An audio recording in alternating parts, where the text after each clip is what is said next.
വിശ്വാസ വെളിച്ചത്തിൻ്റെ പുതിയ എപ്പിസോഡിലേക്ക് ഗുഡ്നസ് ടി വിയുടെ എല്ലാ മാന്യപ്രേക്ഷകരെയും ഹൃദ്യമായി സ്വാഗതം ചെയ്യുന്നു.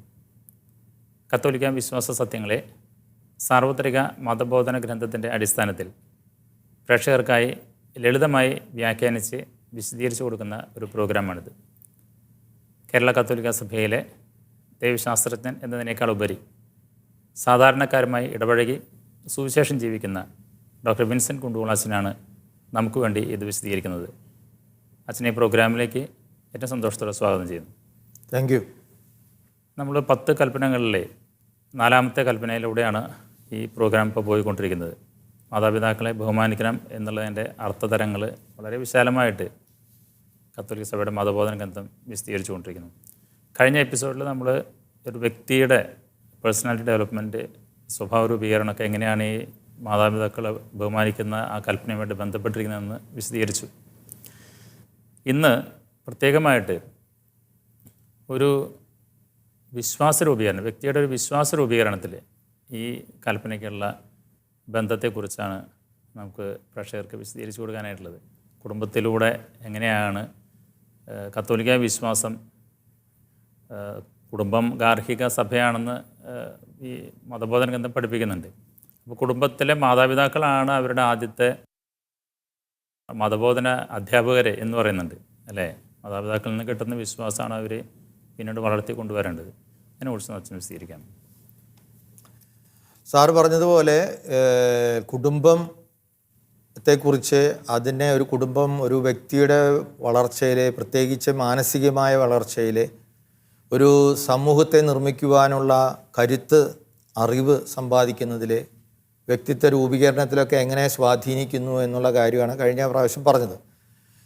ഈ പ്രാവശ്യം നമ്മൾ കുറച്ചുകൂടിയും വളരെ വ്യത്യസ്തമായ ഒരു തലത്തിലേക്ക് ഈ മാതാപിതാക്കളെ ബഹുമാനിക്കുക എന്നതിലൂടെ ഒരു പുതുതലമുറ നേടിയെടുക്കുന്നത് വാസ്തവത്തിൽ കേവലം അവരുടെ മാനസിക ആരോഗ്യമുള്ള വ്യക്തിത്വങ്ങൾ മാത്രമല്ല, അവരെ ദൈവവിശ്വാസമുള്ള ഒരു സമൂഹത്തെ തന്നെയാണ് അതിലൂടെ അവർ നിർമ്മിക്കുന്നത്. മാതാപിതാക്കളെ അനുസരിക്കുന്നതിലൂടെ, ബഹുമാനിക്കുന്നതിലൂടെ, ആദരിക്കുന്നതിലൂടെ. അതുപോലെ മാതാപിതാക്കൾ മക്കളെ ആദരിക്കുകയും ബഹുമാനിക്കുകയും സ്നേഹിക്കുകയും ചെയ്യുന്ന ഒരു നല്ല ഒരു അന്തരീക്ഷത്തിൽ വളരുന്ന ഒരു കുടുംബം വാസ്തവത്തിൽ ഒരു വിശ്വാസ സമൂഹത്തിന് തന്നെ ജന്മം കൊടുക്കുന്നുണ്ട് എന്നുള്ള ആ ഒരു കാര്യത്തിൻ്റെ വിശദീകരണങ്ങളിലേക്കാണ് നമ്മളിന്ന് കടക്കുക. അതുകൊണ്ടാണ് നേരത്തെ സാറ് പറഞ്ഞതുപോലെ കുടുംബം ഗാർഹിക സഭയാണ്. ഒരു സഭ എന്തായി തീരണമോ ആ സഭ എന്തായി തീരണം എന്നുള്ളതിൻ്റെ, ആ സഭയിൽ ജീവിക്കുന്ന ആളുകൾക്ക് വേണ്ട എല്ലാ ഗുണങ്ങളും അതെല്ലാം അതിൻ്റെ അടിസ്ഥാനമിട്ട് ഒരു മനുഷ്യ വ്യക്തിക്ക്, വിശ്വാസിക്ക് ലഭിക്കേണ്ടത് കുടുംബത്തിലാണ് എന്നാണ് സാർവത്രിക മതബോധന ഇതിനോടുകൂടി ബന്ധപ്പെടുത്തി പറയുന്നത്. അതുകൊണ്ടാണ് സമൂഹത്തിൻ്റെ തന്നെ അടിസ്ഥാന ഘടകമായ ഈ കുടുംബം സഭയുടെയും അടിസ്ഥാന ഘടകമായിട്ട് മാറുന്നത്, വിശ്വാസ സമൂഹത്തിൻ്റെ അടിസ്ഥാന സമൂഹമായിട്ട് മാറുന്നത്. അത് നമ്മൾ പഠിച്ചു കഴിഞ്ഞാൽ നമുക്ക് മനസ്സിലാക്കാൻ സാധിക്കും. വാസ്തവത്തിൽ ഈ വിശ്വാസ ജീവിതം എന്നൊക്കെ പറയുന്നത് എന്താണ്? ഈ ഫ്രീഡറിഹ് ഷ്ലൈമഹർ എന്ന് പറയുന്ന ഒരു ജർമ്മൻ ദൈവശാസ്ത്രജ്ഞനുണ്ട്. ഫ്രീഡറിഹ് ഷ്ലൈർമഹർ എന്നാണ് അദ്ദേഹത്തിൻ്റെ പേര്. പറയാൻ ഇച്ചിരി ബുദ്ധിമുട്ടുണ്ടാവും. പക്ഷേ നമ്മുടെ വായനക്കാരായ ആളുകൾക്ക് അത് വായിക്കാം. മോദറിനൊക്കെ മരിച്ചുപോയി അദ്ദേഹം പറയുന്നത് മതം, വിശ്വാസം എന്നൊക്കെ പറയുന്നത് എന്താണ്? A feeling of absolute dependence on an ultimate. അപരിമേയനായ ഒരു സ്വത്വത്തിൽ പൂർണ്ണമായിട്ട് ആശ്രയം വയ്ക്കുന്ന ആ ഒരു വികാരത്തെയാണ് മതം എന്ന് പറയുന്നത്. അതായത് എൻ്റെ പരിധിക്ക്, ഈ ലോകത്തിൻ്റെ കാഴ്ചയ്ക്ക് അപ്പുറത്തുള്ള വിശ്വമായ ഒരു വലിയ അനിർവചനീയമായ ശക്തിയിൽ ഞാൻ ആശ്രയിച്ച് ആ വ്യക്തിയും ആ ശക്തിയുമായിട്ടുള്ള ഐക്യത്തിൽ നിന്ന് ഊർജം സംഭരിച്ച് എൻ്റെ ജീവിതത്തെ എല്ലാ പ്രതിസന്ധികളെയും നേരിടാൻ പ്രാപ്തമാക്കുന്ന ഒരു വിശ്വാസ സംഹിതയാണ് ഈ മതം എന്നൊക്കെ പറയുന്നത്. അപ്പോൾ അങ്ങനെയാണ് ഫ്രീഡറിഹ് ഷ്ലൈമഹർ അതിനെക്കുറിച്ച് പറയുന്നത്. അപ്പോൾ നമ്മളിന്ന് പറയുന്ന വിശ്വാസ പരിശീലനത്തെക്കുറിച്ചാണ്. നമ്മളെങ്ങനെയാണ് വിശ്വാസികളായത്? ഒരു ദൈവശാസ്ത്ര ക്ലാസ് കൂടിയിട്ടോ കാറ്റീസത്തിന് പോയി തുടങ്ങിയിട്ടോ ഒന്നുമല്ല. അപ്പനും അമ്മയും പറഞ്ഞിട്ട് തന്നെയാണ്. വാസ്തവത്തിൽ അപ്പനും അമ്മയും പറഞ്ഞതിനേക്കാൾ കൂടുതൽ അപ്പനും അമ്മയും ചെയ്തതാണ്, അത് കണ്ട് അവരുടെ കണ്ട് ജീവിതം കണ്ട് അനുഭവിച്ച്. നമുക്കറിയാം 5 പഞ്ചേന്ദ്രിയങ്ങളാണ് നമുക്കുള്ളത്: കണ്ണ്, മൂക്ക്, വായ, ത്വക്ക്, നാവ്. ഈ ഓരോ ഇന്ദ്രിയങ്ങളിലൂടെയും കയറുന്ന അറിവാണ് നമുക്ക് അറിവ് എല്ലാ കാര്യത്തിലും. നമ്മളൊരു ഫുഡ് നന്നായിട്ട് ഇഷ്ടപ്പെടുന്നു. ചില ആൾക്കാർ എൻ്റെ അവിടെ പഠിക്കുന്ന ജോലി ചെയ്യുന്ന അച്ഛന്മാരിൽ കൂർക്ക ഭയങ്കര ഇഷ്ടമാണ്. കൂർക്കയും പശു അല്ലെങ്കിൽ പോത്ത് കൂടി കായായിട്ട് കഴിഞ്ഞാൽ അടിപൊളിയാന്ന് പറഞ്ഞ പുള്ളി. കാരണം പുള്ളിയുടെ ചെറുപ്പത്തിൽ മുതൽ ഇതാണ് ഞായറാഴ്ച ദിവസം ആഘോഷമായിട്ട് കഴിച്ചിട്ടുള്ള സാധനം അതാണ്. അപ്പോൾ നമ്മുടെ എല്ലാ ഭക്ഷണത്തോടുള്ള ടേസ്റ്റ് അങ്ങനെയാണ്. അതുപോലെ തന്നെയാണ് ദൈവത്തോടുള്ള ടേസ്റ്റും. എന്താണോ ചെറുപ്പത്തിൽ കിട്ടിയത്, ചെറുപ്പത്തിൽ നമ്മൾ എന്ത് അനുഭവിച്ചു. അപ്പോൾ ഒരു കുഞ്ഞിനെ ഒരമ്മ ഒരപ്പൻ ഇങ്ങനെ എടുത്തിട്ട് പള്ളിയിലേക്ക് ചെന്ന്, ഇപ്പോൾ ഹൈന്ദവരുടെ ഇടയിലാണെങ്കിൽ ഒരു അമ്പലത്തിലേക്ക് ചെന്ന് അല്ലെങ്കിൽ ഒരു മോസ്കിൽ ചെന്ന് എഴുത്തിനിരുത്തുമ്പോൾ ഇങ്ങനെ അപരിമേയമായ എന്തോ ഈ അപ്പനേക്കാൾ അമ്മയേക്കാളൊക്കെ വലിയ ഒരു ടീം ആണ് അങ്ങോട്ട് കാണിച്ച് അതിൻ്റെ ഉള്ളിൽ ഇങ്ങനെ ദേ കണ്ടോ മോനെ തമ്പാച്ചൻ കൈ വിരിച്ച് നിൽക്കണത്, കൈ കൂട്ടിപ്പിടിക്കുക എന്ന് പറഞ്ഞ് ഞാൻ വളരെയധികം ആദരിക്കുന്ന എൻ്റെ അപ്പനും അമ്മയും സഹോദരി സഹോദരന്മാർ അല്ലെങ്കിൽ അപ്പാപ്പനും അമ്മൂമ്മയൊക്കെ ഇങ്ങനെ അവിടെ പോയി കുമ്പിടുന്നത് കാണുന്ന ആ കുട്ടിക്ക് തോന്നുവാണ് അവരെക്കാളും വലുത്, അതിനേക്കാളും വലുത് ആയിട്ടുള്ള ഒരു കാര്യമുണ്ട്. അവരാണ് ശക്തി. അവരെ ആശ്രയിച്ചിട്ട്, ആ ശക്തിയെ ആശ്രയിച്ചിട്ടാണ് ഈ അപ്പനോ അമ്മാമ്മയും ഒക്കെ ജീവിക്കണേ എന്ന് ആ കുട്ടി ഇങ്ങനെ കണ്ണുകൊണ്ട് കാണുകയാണ്. അതുപോലെ അനുഭവിക്കുകയാണ് അവരുടെ ഒപ്പം. അപ്പോൾ ആ കുട്ടിയും അതുപോലെ അങ്ങനെ ഇരിക്കുകയാണ്. ഞാൻ ഒരു മനോഹരമായൊരു ചിത്രം ഓർക്കുകയാണ്. ഞാൻ തൃശ്ശൂർ പുത്തമ്പള്ളിയിൽ ധ്യാനിപ്പിച്ചുകൊണ്ടിരുന്ന ഒരവസരത്തിൽ, അപ്പോൾ ധ്യാന ഈവനിങ്ങിലാണ് അവിടെ പുറത്ത് നടത്തിക്കൊണ്ടിരുന്ന കാലഘട്ടത്തിലാണ്.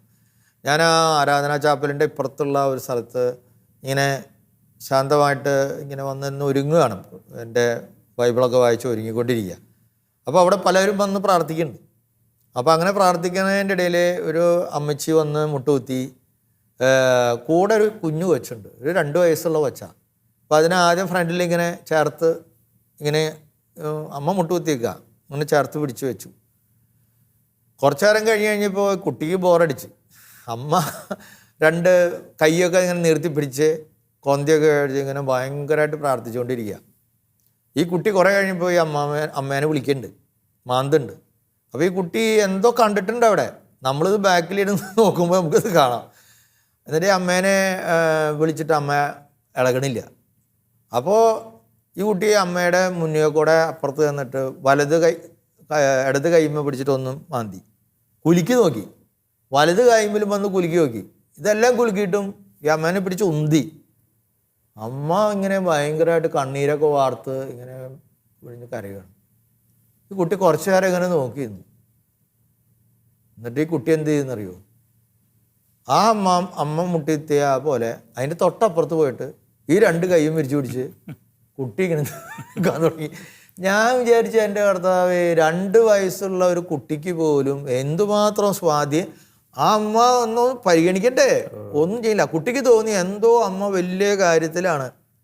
അപ്പോൾ കുട്ടിക്കത് മനസ്സിലായിട്ടൊന്നുമില്ല. ഇത് പുറത്തമ്പള്ളിയാന്നോ അവിടെ എഴുന്നള്ളിച്ച് വെച്ചിട്ടുണ്ടെന്നോ കർത്താവ് ഉണ്ടെന്നോ ഒരു കുന്തോ ആ കുട്ടിക്ക് അറിഞ്ഞുകൂടാ.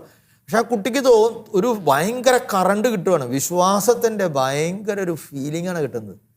വാസ്തവത്തിൽ നമ്മുടെ കുടുംബത്തിൽ നടക്കേണ്ട കാര്യം ഇതൊക്കെയാണ്. ഞാൻ ഇപ്പോഴും ഓർക്കുന്നുണ്ട്, ചെറുപ്പത്തിൽ ഇങ്ങനെ നമ്മുടെ ആ റൂമിൽ നമ്മൾ എണീറ്റ് വരുമ്പോൾ പുലർച്ചെ 4:30-5 മണി നേരത്ത് ഇങ്ങനൊരു ഏങ്ങിൽ കേൾക്കാം. ഇതെന്താണ് ഈ സംഭവം എന്ന് നമുക്ക് പിടുത്തം കിട്ടണില്ല. അങ്ങനെ കുറേ നാൾ കഴിഞ്ഞിട്ട് ഒരു ദിവസം ഇങ്ങനെ പുലർച്ചെ നമ്മൾ ഒരു ഉറക്കത്തൊക്കെ മുള്ളാനൊക്കെ പോയിട്ട് വന്ന് അങ്ങനെ നോക്കിയപ്പോഴല്ലേ മനസ്സിലായി അമ്മ പ്രാർത്ഥിക്കണതിൻ്റെ സ്വരമാണത്. നിശബ്ദമായ പ്രാർത്ഥനയിൽ ഇതുപോലെ അവർക്ക് അന്നുള്ള ആകെ ശക്തി പ്രാർത്ഥന. അപ്പോൾ ലൈറ്റൊന്നും ഇടാണ്ട് ഇരുട്ടത്ത് ആരും കാണുന്നില്ല. പക്ഷേ അതിൻ്റെ തൊട്ടടുത്ത് പായയിൽ വീണ്ടും നമ്മൾ കിടന്നുറങ്ങുമ്പോൾ നമ്മൾ കേൾക്കണത് ഇതാണ്. അതുപോലെ അപ്പൻ ഇതുപോലെ ഇച്ചിരി വൈകിയാണ് എണീക്കുക. പക്ഷെ വൈകി എണീക്കുന്നതിന് മുമ്പ് കുറച്ച് നേരം മുമ്പ് കിടക്കയിൽ നേരെ ഇരുന്ന് ഇങ്ങനെ തൊപ്പിയൊക്കെ വെച്ച് ഞാൻ ഇപ്പോൾ ഓർക്കുന്നുണ്ട്, പ്രായമുള്ള സമയത്ത് തണുപ്പൊക്കെ അടിക്കണം അങ്ങനെ മിണ്ടാതെ ഇങ്ങനെ കുറച്ച് ഈ കാഴ്ചകളൊക്കെ നമ്മുടെ ഉള്ളിലേക്ക് ഇങ്ങനെ കയറുവാണ്. വാസ്തവത്തിൽ എൻ്റെ വിശ്വാസ ജീവിതത്തെ വളരെയധികം സ്വാധീനിച്ച ഘടകങ്ങളാണ് ഇതൊക്കെ. അവരെ എന്ത് ചെയ്തു എന്നുള്ളത്. അപ്പോൾ നമ്മളും ഒരു പ്രതിസന്ധി വരുമ്പോൾ, നമ്മുടെ ജീവിതത്തിൽ ഒരു പ്രതിസന്ധി വരുമ്പോൾ നമ്മളറിയാതെ ഇതുപോലെ ലൈറ്റൊന്നും ഇടാതെ ഏകാന്ത പ്രാർത്ഥന. ഏകാന്തമായിട്ട് ആരും കാണാത്ത ഒരു സ്ഥലത്ത് പോയിരിക്കും. സുവിശേഷത്തിൽ യേശു തന്നെ പറഞ്ഞത്, എൻ്റെ പിതാവ് ചെയ്ത പ്രവൃത്തികളെ ഞാൻ ചെയ്യണേ, പിതാവ് ചെയ്ത് കാണുന്നല്ലാതെ മറ്റൊന്നും പുത്രന് ചെയ്യാൻ. പുത്രന് ചെയ്യാനില്ല. അപ്പോൾ വാസ്തവത്തിൽ ഈ കുടുംബം വിശ്വാസത്തിൻ്റെ കേന്ദ്രം എന്ന് പറഞ്ഞാൽ അവിടെ വെച്ചിട്ട് എൻ്റെ അപ്പനും അമ്മയൊന്നും, എനിക്ക് സാറിൻ്റെ അപ്പനും അമ്മയൊന്നും സാറിന് ക്ലാസ് ഒന്നും എടുത്തിട്ടുണ്ടാവാൻ വഴിയില്ല. അല്ലാണ്ട് ഈ എക്സ്പീരിയൻസ് ഈ എക്സ്പീരിയൻസ് ആണ് എന്ന് പറഞ്ഞ് ഇത് പഠിക്കുമ്പോൾ നമുക്ക് മനസ്സിലാവും. മനുഷ്യനിലെ ഈ ആദിപ്ര രൂപങ്ങളുണ്ട്. നമ്മുടെ പ്രേക്ഷകരെ ഒരുപക്ഷെ ഇതൊന്നും കേട്ടാണ്. ആർക്കിടൈപ്സ്. കാൾ ഗുസ്താവ് യുങ് എന്ന് പറയുന്ന മനഃശാസ്ത്രജ്ഞൻ കേവലം മനഃശാസ്ത്രജ്ഞൻ മാത്രമല്ലായിരുന്നു, ദൈവം ഉണ്ട് എന്ന് മനഃശാസ്ത്രപരമായിട്ട് തന്നെ തെളിയിക്കാമെന്ന് പറഞ്ഞ അദ്ദേഹത്തിൻ്റെ എക്സ്പെരിമെൻസിലൂടെ അദ്ദേഹം തെളിയിച്ച ഒരാളാണ്. അദ്ദേഹം പറയുന്ന എല്ലാത്തിനെ കുറിച്ചും നമുക്കൊരു ആദിപ്ര രൂപമുണ്ട്, പ്രാഗ് രൂപം എന്നൊക്കെ. നമ്മുടെ ഫേമസ് ആയിട്ടുള്ള സാഹിത്യ നിരൂപക ആയ ലീലാവതി ടീച്ചറുടെ ഒരു പുസ്തകം തന്നെയുണ്ട് സാഹിത്യത്തിലുള്ള പ്രാഗ് രൂപങ്ങളെക്കുറിച്ച്. ആദിപ്ര രൂപങ്ങൾ എന്നാണ് ആ പുസ്തകത്തിൻ്റെ പേര്. കട്ടിയുള്ളൊരു പുസ്തകമാണ്, വായിച്ചാൽ സാധാരണക്കാർക്ക് എത്ര പെട്ടെന്ന് മനസ്സിലാവില്ല. പക്ഷെ അതിൽ പറയുന്ന കാര്യം ഇതാണ്: നമ്മുടെ ഉള്ളിൽ മനസ്സിനൊക്കെ ഒരു ഡിസ്പൊസിഷൻ, ഒരു വാതിൽ പോലെയാണിത്. അതായത് ഞാൻ ദൈവത്തെക്കുറിച്ചുള്ള ഒരു രൂപം, ഈശ്വരനെക്കുറിച്ചുള്ള ഒരു ബോധം എൻ്റെ ഉള്ളിൽ വളരുന്നത് എൻ്റെ ഉള്ളിലുള്ള ഒരു ആർക്കിടൈപ്സ് എല്ലാവരിലും ഉണ്ട്. അത് രൂപപ്പെടുന്നതിനനുസരിച്ചാണ്. ഇപ്പോൾ എൻ്റെ വീട്ടിൽ ഇരുട്ടത്ത്, ഇനി പകലാണെങ്കിൽ തന്നെ അമ്മയുടെ ഒരു മച്ചിൻ്റെ അകന്ന് പറഞ്ഞൊരു അകത്ത് ഒരു ചെറിയ ചൂട്ടഴി പോലെയുള്ള ഒരു ചെറിയ ജനലുണ്ട്. അതിൻ്റെ ഉള്ളിലോട് നോക്കിയാൽ നടയിലകത്തിരിക്കണ രൂപക്കൂടൊക്കെ കാണാം. അപ്പോൾ പണിയൊക്കെ കഴിഞ്ഞ് കഴിഞ്ഞാൽ പുള്ളിയുടെ അകത്ത് അതിൻ്റെ ഉള്ളിൽ കയറി വാതിലടിച്ച് നമ്മളാരും അറിയുന്നില്ല അമ്മ അവിടെയുണ്ട്. പക്ഷെ നമ്മൾ അമ്മ ഉണ്ടോ എന്ന് അന്വേഷിച്ചൊക്കെ കളി കഴിഞ്ഞ് അന്വേഷിച്ച് വരുമ്പോഴാണ് അവസാനം കണ്ടില്ലെങ്കിൽ നമ്മൾക്ക് പിന്നെ കുറച്ച് കഴിഞ്ഞ് മനസ്സിലായി ഇതിൻ്റെ ഉള്ളിൽ ഉണ്ടാവിടാന്ന്. അല്ലെങ്കിൽ അലക്കണോർത്ത് കാണും, അടുക്കളയിൽ കാണും, അല്ലെങ്കിൽ എന്തെങ്കിലും പണിയിലായിരിക്കും. അപ്പോൾ അത് നമ്മളെ വളരെയധികം സ്വാധീനിച്ചിട്ടുണ്ട്. പബ്ലിക്കായിട്ട് ആൾക്കാർ കാണുന്ന സ്ഥലത്ത് കണ്ടാൽ അങ്ങനെ പ്രാർത്ഥിക്കാനൊന്നും എന്നെ കൊണ്ട് സാധിക്കില്ല. അല്ല, അവരെ സംബന്ധിച്ച് ആ ജോലി എടുക്കുന്നത് പോലും പ്രയറിൻ്റെ ഒരു ഭാഗമാണ്. അത് അവരുടെ പ്രാർത്ഥന തന്നെ, ജീവിതം തന്നെ ഒരു പ്രാർത്ഥനയാണ്, ജോലികളൊക്കെ. അത് കൂടാതെ അവർ ഏകാന്തമായിട്ട് സമയം കണ്ടെത്തി. ഞാൻ പറഞ്ഞ ഈ പ്രാഗ്രൂപം രൂപപ്പെടുന്നതാണ് ദൈവത്തോടുള്ള എൻ്റെ സമീപനം, സാമീപ്യം എന്ന് പറയുന്നത്. ഞാൻ എൻ്റെ കാര്യം പറയുന്നത് ഇത് പൊക്കി പറയാൻ വേണ്ടിയിട്ടല്ല, ഞാൻ അനുഭവിച്ചതല്ലേ മറ്റുള്ളവർ പറയാൻ പറ്റുള്ളൂ. ഇതുപോലത്തെ ഒരു അനുഭവം തന്നെയായിരിക്കും സാറിനും അല്ലെങ്കിൽ നമ്മളെ കേൾക്കുന്ന പ്രേക്ഷകർക്കും ഒക്കെ ഉണ്ടാകുക. ചില സ്ഥലത്ത് അങ്ങനെ ആയിരിക്കണമെന്നില്ല. ഇപ്പോൾ എനിക്ക് ഇരുട്ടത്ത് ഏകാന്തമായിട്ട് അതിൻ്റെ ഇടയിൽ പോയിട്ട് ചെറിയൊരു തിരി കത്തിച്ച് വെച്ചിട്ടുണ്ടെങ്കിൽ ആ ഒരു വെളിച്ചം അങ്ങ് ഫോട്ടോത്തിൻ്റെ അടുത്ത് ആ മുഖം ഒന്ന് കാണാൻ ഈശ്വര ഫോട്ടോ രൂപം അത്രയും മതി. എന്നിട്ട് നമ്മൾ അങ്ങനെ നിന്നാൽ എന്തോ ഒരു തീവ്രമായ അനുഭവത്തിലേക്ക് നമ്മൾ തന്നെ വന്നു കഴിഞ്ഞു. അത് ശരീരത്തിലും ഈ മാംസത്തിലും ത്വക്കിലും ഒക്കെ അതുകൊണ്ട് ബോഡിയിൽ കെടുക്കുകയാണ്. അത് അതിൻ്റെതായ ഒരു അന്തരീക്ഷം വരുമ്പോഴല്ലോ അങ്ങോട്ട് ഉയർന്ന് എണീക്കുകയാണ്. ഇപ്പോൾ നമ്മൾ ഒല്ലൂർ പള്ളിയിൽ കുർബാന ചെല്ലുമ്പോൾ എനിക്ക് കിട്ടിയിരുന്നൊരു സുഖം ഞാനിപ്പോൾ ഓർക്കാറുണ്ട്. ആദ്യത്തെ കൊച്ചനായിട്ട് ചെല്ലുമ്പോൾ ആ ചെറിയ മധുബഹയാണ്. അതിൻ്റെ ഉള്ളിൽ നമ്മൾ അങ്ങനെ ആ പാട്ടൊക്കെ പാടി അങ്ങനെ കുർബാനയുണ്ട്. ആൾക്കാരൊക്കെ ഇത് എവിടുന്ന് കയറി വരണേന്ന് വെച്ച് കഴിഞ്ഞാൽ ഇത് ഈ ആദിപ്ര രൂപത്തിൽ നമ്മൾ ഇങ്ങനെ അവ്യക്തമായ രീതിയിൽ മനസ്സിൻ്റെ അടരുകളിൽ ആണ്ടുകിടക്കുന്ന ചില അനുഭവങ്ങൾ, അടയാളങ്ങൾ, ചില മിത്തുകൾ, അതെല്ലാം ഇങ്ങനെ സടകുടഞ്ഞ് എണീക്കുകയാണ്. ഇവിടുത്തെ മ്യൂസിക്കും ഈ ഇരുട്ടും ഈ വെളിച്ചങ്ങളും ഇത് തരത്തിലുള്ള പ്രത്യേകത എല്ലാം കൂടി കാണുമ്പോൾ സ്വരങ്ങളൊക്കെ വിപനാങ്ങോട്ട് ഇങ്ങനെ ഉണർന്ന് നമ്മളൊരു ആലസ്യത്തിലേക്ക് വരികയാണ്. ആ നേരത്ത് നമ്മൾ പറയുന്നത് പ്രാർത്ഥിക്കുന്നതൊക്കെ നമ്മളല്ല, അതിനപ്പുറത്തേക്ക് നമ്മൾ യാത്ര ചെയ്യുകയാണ്. വാസ്തവത്തിൽ വിശ്വാസം എന്നൊക്കെ പറയണത് കുറേ തിയറി ഒന്നുമല്ല, ഡോക്ട്രിനല്ല, കുറേ നിയമങ്ങളല്ല, കുറേ കർശനമായ ആചാരങ്ങളല്ല. അതെല്ലാം ശരിക്കും ഒരു അനുഭവമാണ്. ഈ അനുഭവം എന്ന് പറയുന്നത്, വിശ്വാസ അനുഭവം എന്ന് പറയുന്നത് വീട്ടിലാണ് ഉണ്ടാവുന്നത്. അത് മാതാപിതാക്കളിൽ നിന്നാണ് ഉണ്ടാകുന്നത്. നമ്മുടെ കാരണവന്മാർ പണ്ട് പറഞ്ഞിരുന്നത് എന്താണ്? കാണപ്പെടുന്ന ദൈവങ്ങളാണ് അപ്പനും അമ്മ എന്നല്ലേ. മാതാപിതാവ് ഗുരു ദൈവം. മാതാപിതാവ് ഗുരുക്കളും അധ്യാപകരും ദൈവതുല്യരാണ് എന്ന് പറഞ്ഞത് വെറുതെ ഒന്നല്ല. അതിനെയൊക്കെ മനഃശാസ്ത്രപരമായിട്ടും ശാസ്ത്രീയമായിട്ടും ഇന്ന് മെഡിസിനിലും ഭയങ്കര ആഴമായ അർത്ഥങ്ങൾ ഉള്ളതായിട്ടാണ് നമ്മൾ ജീവിച്ചു വരുന്തോറും നമുക്ക് മനസ്സിലാകുന്നത്. പക്ഷെ ഇന്ന് നമ്മുടെ ജീവിത സാഹചര്യത്തിൽ കേരളത്തെ സംബന്ധിച്ച് നോക്കുകയാണെങ്കിൽ വൃദ്ധസദനങ്ങൾ കൂടി വരുന്നു. വൃദ്ധസദനങ്ങൾ വേറൊരു പേരിലാണ് വരുന്നത്, ഒരു റിട്ടയർ ഹോംസ് എന്നൊക്കെ പറഞ്ഞിട്ട്. അവിടെ രണ്ടുപേരും, മക്കളും മാതാപിതാക്കളും നമ്മളൊരു വളരെ സന്തോഷത്തോടെ തന്നെ പിരിഞ്ഞ് താമസിക്കുകയാണ്. അതെ, അങ്ങനെ ഒരു അവസരത്തിൽ, അതായത് അവിടെ മാതാപിതാക്കൾ മനസ്സിലാക്കുന്നു മക്കൾക്ക് ഞങ്ങളെ ഇപ്പോൾ ടേക്ക് കെയർ ചെയ്യാനായിട്ട് പറ്റാത്ത ഒരു പ്രത്യേകമായ ജീവിതത്തിൻ്റെ സാഹചര്യമാണ് അവർക്കുള്ളത്. അവർ വിദേശത്താണ്. അപ്പോൾ ഞങ്ങൾ വലിയൊരു വീട്ടിൽ 2 എണ്ണം കൂടി ഇവിടെ ചൊറിയും പിടിച്ച് ചൊറി കുത്തി ജീവിക്കേണ്ട ഏകാന്തമായിട്ട് എന്ന് വിചാരിച്ച് വളരെ സൗകര്യമുള്ള ഒരു സ്ഥലത്ത് അവർ നമ്മളെ കൊണ്ടാക്കിയിരിക്കുന്നു. അത് വിദേശത്തുള്ള മക്കളുടെ. ഇനി സ്വദേശത്താണെങ്കിൽ പോലും ഇവർ മാറി താമസിക്കുന്നവരുണ്ട്. അതെ, അത് എങ്ങനെ സംഭവിക്കണമെന്ന് വെച്ച് കഴിഞ്ഞാൽ അവർക്ക് അതിനുള്ളൊരു, ഞാൻ പറഞ്ഞില്ല, ഈ ആർക്കിടെക്റ്റിക്കലായിട്ട് തന്നെ അവർ അതിന് ഫോംഡാണ്. ഇപ്പോൾ ചെറുപ്പം മുതൽ ഒരു അപ്പനും അമ്മയും അവർ തന്നെ ഒരു സന്യാസത്തിലേക്ക് പ്രവേശിക്കുകയാണ്. അത്യാവശ്യം വിരക്തി മക്കളോട് എടുക്കുകയാണ്. അവരുടെ പ്രൈവസി അവർക്ക് വേണം. അവർ മാറി നിന്നോളാം. പകല് വന്ന് അങ്ങനെ ഇപ്പോൾ പണ്ടത്തെ നമ്മുടെ ഹൈന്ദവ പാരമ്പര്യമുള്ള പല കുടുംബങ്ങളിലും കണ്ടു കാണും. മനകളിൽ അല്ലെങ്കിൽ നായർ കുടുംബങ്ങളിലൊക്കെ ഞാൻ ഓർക്കുന്നു, അവർ ഈ തറവാടിൻ്റെ സൈഡിൽ പ്രായമായ അവരുടെ അപ്പൂപ്പനും അമ്മൂമ്മയും ഒരു ചെറിയ വീട്ടിലേക്ക് മാറും. അവരുടെ കിടപ്പ്, ഭക്ഷണം ഒക്കെ ഉറക്കമൊക്കെ അവിടെയാണ്. ഭക്ഷണത്തിന് അവർ ഇവിടെ ചിലപ്പോൾ വരും, പകലുള്ള കാര്യങ്ങൾക്കൊക്കെ. അത് കഴിഞ്ഞ് അവർ ശരിക്ക് വാനപ്രസ്ഥം എന്ന് പറയുന്നത് പോലെയുള്ള ഒരു സന്യാസം എന്നൊക്കെ പറയുന്ന പോലെയുള്ള ഒരു അകൽച്ച അവർ ഇതൊക്കെ സംഭവിക്കുന്നതും വാസ്തവത്തിൽ ഈ വിശ്വാസത്തിൽ ഈ ഡിപ്പെൻഡൻസിനെ കുറിച്ചാണല്ലോ നമ്മൾ പറഞ്ഞത്. ആശ്രയിക്കുക. അവർ ദൈവത്തിൽ ആശ്രയിക്കലായി, മനുഷ്യരിലെ മക്കളിലുള്ള ആശ്രയമൊക്കെ വിട്ടു. മക്കളൊക്കെ ഇപ്പോൾ ഇന്ന് തീരും നാളെ തീരും, നമ്മൾ ദൈവത്തെങ്കിലേക്ക്. ഇത് തന്നെ അവർ കൾട്ടിവേറ്റ് ചെയ്യുന്നത് അവരുടെ ബാല്യത്തിൽ അങ്ങനെ ഒരു ഭാഗ്യം അവർക്ക് ലഭിച്ചതുകൊണ്ടാണ്. അപ്പോൾ നമ്മുടെ ഇവിടുത്തെ പോയിന്റ്, നമ്മളെ കാണുന്ന പ്രേക്ഷകർ മനസ്സിലാക്കേണ്ടത്, വിശ്വാസം എന്ന് പറയുന്ന ഒരു കാര്യം അത് കുറേ ദൈവശാസ്ത്ര തത്വങ്ങളൊന്നുമല്ല.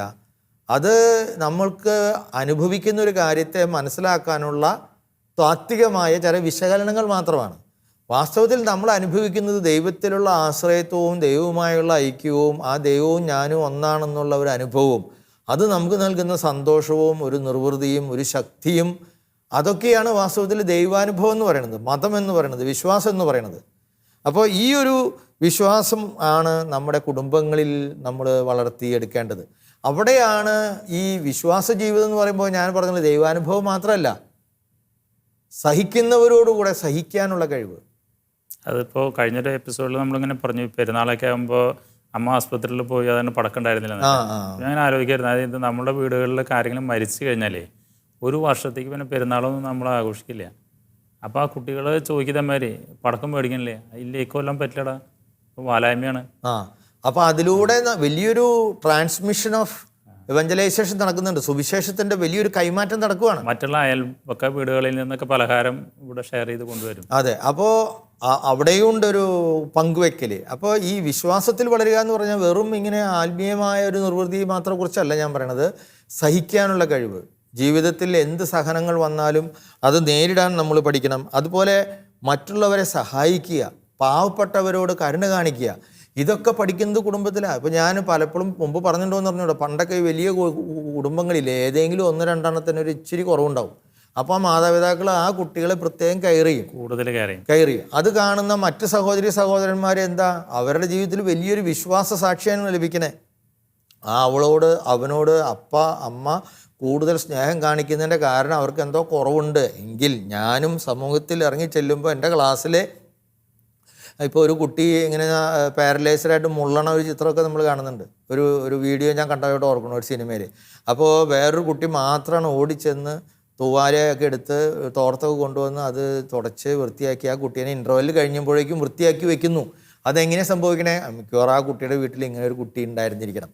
അപ്പോൾ ഇങ്ങനെയുള്ള പാഠങ്ങൾ, വിശ്വാസ ജീവിതത്തിൻ്റെ പാഠങ്ങൾ, അനുഭവങ്ങൾ, പാവങ്ങളോടുള്ള കരുണ ഒക്കെ നമ്മൾ പഠിക്കുന്നത്. അത് പോട്ടെ, ഇനി സമയമില്ലാത്തതുകൊണ്ട് ഞാൻ ചുരുക്കി പറയാം, ദൈവവിളി തന്നെ. ദൈവവിളി എന്ന് പറഞ്ഞാൽ നല്ലൊരു കുടുംബിനിയാകാനും നല്ലൊരു കുടുംബനാഥനാകാനും എന്നതുപോലെ ഒരു സന്യാസിയാകാൻ, ഒരു വൈദികനാകാനൊക്കെയുള്ള ആഗ്രഹം നമ്മളിൽ ജനിപ്പിക്കുന്നത് പോലും ഒരു കുടുംബമാണ്.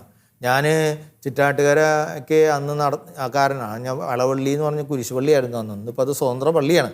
അവിടെ ഞങ്ങൾ പെരുന്നാളിന് പോകും. ഞങ്ങളുടെ പെരുന്നാൾ കഴിഞ്ഞ് ജനുവരിയിൽ അവസാനം ആ മാസത്തിൽ. അപ്പോൾ പോകുമ്പോൾ അപ്പൻ എല്ലാവർക്കും അവിടെ ഈ പണ്ട് ഈ ഭിക്ഷക്കാരൊക്കെ ഇരിക്കുന്ന ഒരു സംഭവമുണ്ട്. അവർക്കൊക്കെ നമ്മൾ ഇങ്ങനെ നാണയങ്ങൾ കൊടുക്കുക എന്നുള്ളൊരു കാര്യമുണ്ട്. അപ്പോൾ അതിൽ 5 പൈസ, അന്ന് 5 പൈസ എന്ന് പറഞ്ഞാൽ വലിയ സാധനം കേട്ടോ, 3 പൈസ, 2 പൈസ, അങ്ങനെയൊക്കെ നമ്മൾ സൂക്ഷിച്ചൊരു കുടുക്കയിൽ വെച്ചിട്ടുണ്ടാവും. ഇത് പൊട്ടിച്ചിട്ട് നമ്മൾ അവിടെ കൊണ്ടുപോയിട്ട് ഇങ്ങനെ കൊടുക്കും. അപ്പോൾ അന്നൊക്കെ ഈ തല മാത്രമുള്ള കുട്ടി, പല ഡിസ്ഫിഗേർഡ് ആയിട്ടുള്ള ആളുകളെ ഇപ്പോൾ ഒന്നും അങ്ങനെ ഇല്ല കേട്ടോ. അപ്പോൾ അതൊക്കെ വലിയ കുറ്റമായിരിക്കും അങ്ങനെയൊക്കെ. അപ്പോൾ കുറേ ഭിക്ഷാടകർ, അല്ലെങ്കിൽ കൈ പോയവർ, കണ്ണില്ലാത്തവരൊക്കെ നമ്മളിവിടെയൊക്കെ ഈ പൈസയൊക്കെ ഇട്ടിട്ട് ഇങ്ങനെ കഴിഞ്ഞ് വരുമ്പോഴേക്കും നമ്മുടെ പൈസ തീരുമ്പോൾ അപ്പൻ ചോദിക്കുന്നൊരു ചോദ്യമുണ്ട്, എടാ നിൻ്റെ പൈസയൊക്കെ തീർന്നോ? അപ്പോൾ ഞാൻ കാരണം അപ്പനോട് പൈസ വയ്ക്കാൻ പോവാം. പിന്നെ എന്താണ്, മിഠായി മേടിക്കണം, കോലുമിഠായി മേടിക്കണം, ബലൂൺ മേടിക്കണം, പിന്നെ തട്ടണം, അങ്ങനത്തെ സാധനങ്ങളുണ്ട്, ലോറി മേടിക്കണം. അപ്പോൾ പറയും അതിൻ്റെ പൈസയൊക്കെ ഇവിടെ പോയി. അതെല്ലാം അവരൊക്കെ കണ്ടപ്പോൾ കൊടുത്തു. അപ്പോൾ അല്ലടാ, അപ്പോൾ പള്ളി നേർച്ചിട്ടോ? നേർച്ചിട്ടില്ല, നേർച്ചയിടാൻ പൈസ വേണം. എന്നിട്ട് വീണ്ടും നമ്മൾ ചോദിക്കും. അപ്പോൾ പള്ളിയിൽ നിന്ന് നേർച്ചയിടുന്നിട്ട് പള്ളിയിൽ കൊണ്ടുപോയിട്ട് വിടും. അവിടെ കണ്ടോടാ ഒരു തുണിയില്ലാണ്ട് ഒരാൾ കിടക്കണേ. അപ്പൻ 3-ാം ക്ലാസ് 4-ാം ക്ലാസ്സാണ് പഠിച്ചിട്ടുള്ളൂ. ഞാൻ ഇന്ന് ചിന്തിക്കുമ്പോൾ ആ മനുഷ്യൻ നൽകിയ വിശ്വാസ സാക്ഷ്യം വളരെ വലുതാണ്. എൻ്റെ ദൈവവിളിയുടെ ഒരു അടിസ്ഥാന വികാരം അതാണെന്ന് എനിക്ക് തോന്നുന്നു. തുണിയില്ലാണ്ട് അവിടെ ഒരാൾ കിടക്കുന്നുണ്ട്. നീ തുണിയില്ലാത്ത കുറേ ആൾക്കാർ താഴെ കണ്ടിട്ട് അവർക്കൊക്കെ പൈസ കൊടുത്തു. ഇതും തുണിയില്ലാത്ത ഒരാളാണെന്ന്. അല്ലാണ്ട് രണ്ടാം ആളായ ദൈവം തമ്പുരാൻ ക്രിസ്തു ആണ് ഒരേ സമയം ദൈവവും ഇതൊന്നും അല്ല അപ്പം പറഞ്ഞത്. തുണിയില്ലാത്ത ഒരാൾ ആ കുരിശുമ കിടക്കണുണ്ടോ, അയാൾക്കും കൊടുക്കട്ടെ 2 എണ്ണം. അപ്പോൾ പള്ളിയിൽ കാര്യസ്ഥനായിട്ട് 26 കൊല്ലം ജോലി ചെയ്ത മനുഷ്യനാണ്. അപ്പോൾ നമ്മൾ അവിടെ പോയിട്ട് 5 പൈസ ആൾക്ക് കിട്ടും. അതിലൂടെ നമ്മൾ പഠിക്കുന്നത് ഈ പുറത്ത് ശോഷണം വന്ന് കിടന്ന മനുഷ്യനും ഇവിടെ തുണിയില്ലാണ്ട് കിടക്കണ ഇവരും തമ്മിൽ എന്തോ ബന്ധമുണ്ട്. അയാളെ സേവിക്കണമെങ്കിൽ ഇയാളെയും ഇവരെയും സേവിക്കണം എന്നുള്ളൊരു പാഠമാണ് നമ്മൾ പഠിക്കുന്നത്. വിശ്വാസം, ദൈവവിളി ഒക്കെ രൂപപ്പെടുന്നത് മാതാപിതാക്കളിൽ നിന്നാണ്, കുടുംബത്തിൽ നിന്നാണ്, സഹോദരന്മാരിൽ നിന്നാണ്, അതുപോലെ പൂർവ്വപിതാക്കന്മാരിൽ നിന്ന്. അതുകൊണ്ട് നമ്മൾ ഈ മാതാപിതാക്കളെ ബഹുമാനിക്കുക, കുടുംബത്തിൽ വസിക്കുക, കുടുംബമായി ജീവിക്കുക എന്നുള്ളത് നമ്മുടെ അടിസ്ഥാനപരമായ ഈ 4ാമത്തെ പ്രമാണത്തിൻ്റെ പാലനത്തിന് ആവശ്യമായ ഘടകമാണ് എന്ന് പറഞ്ഞുകൊണ്ട് ഞാൻ ഈ വാക്കുകൾ നിർത്തുകയാണ്. കുടുംബം ഗാർഹിക സഭയാണെന്നുള്ളതിനെ അച്ഛൻ വിശദീകരിച്ചു കൊടുത്തു. കുടുംബത്തിലൂടെ എങ്ങനെയാണ് വിശ്വാസ രൂപീകരണം ഒരു വ്യക്തിയിൽ നടക്കുന്നതെന്ന്. പത്രോസിൻ്റെ അമ്മായിമ്മയെ യേശു സൗഖ്യപ്പെടുത്തുന്ന ഒരു ഭാഗം സുവിശേഷത്തിൽ വായിക്കുന്നുണ്ട്. പത്രോസ് അന്ന് അമ്മായിമ്മേനെ വരെ സംരക്ഷിച്ചിരുന്നു. അതുകൊണ്ടാണല്ലോ യേശു വരുമ്പോൾ അമ്മായിമ്മ പനി പിടിച്ച് കിടക്കുന്നത് കണ്ടത്. എന്തായാലും ഈ 4ാം പ്രമാണത്തിൻ്റെ ഈ വിശദീകരണത്തിൽ അവസാനിക്കുന്നില്ല. അടുത്ത എപ്പിസോഡുകളിൽ ഇനിയും തുടരുന്നതായിരിക്കും. എല്ലാവരുടെയും എല്ലാത്തിനും സന്തോഷത്തോടെ നന്ദി പറയുന്നു. Thank you. 10 പ്രമാണങ്ങളിലെ 4ാം പ്രമാണത്തിലൂടെയുള്ള ഈ ഡിസ്കഷൻ അടുത്ത എപ്പിസോഡുകളിൽ തുടരുന്നതാണ്. ഈ എപ്പിസോഡ് കണ്ട എല്ലാ പ്രേക്ഷകർക്കും നന്ദി പറയുന്നു. നന്ദി, നമസ്കാരം.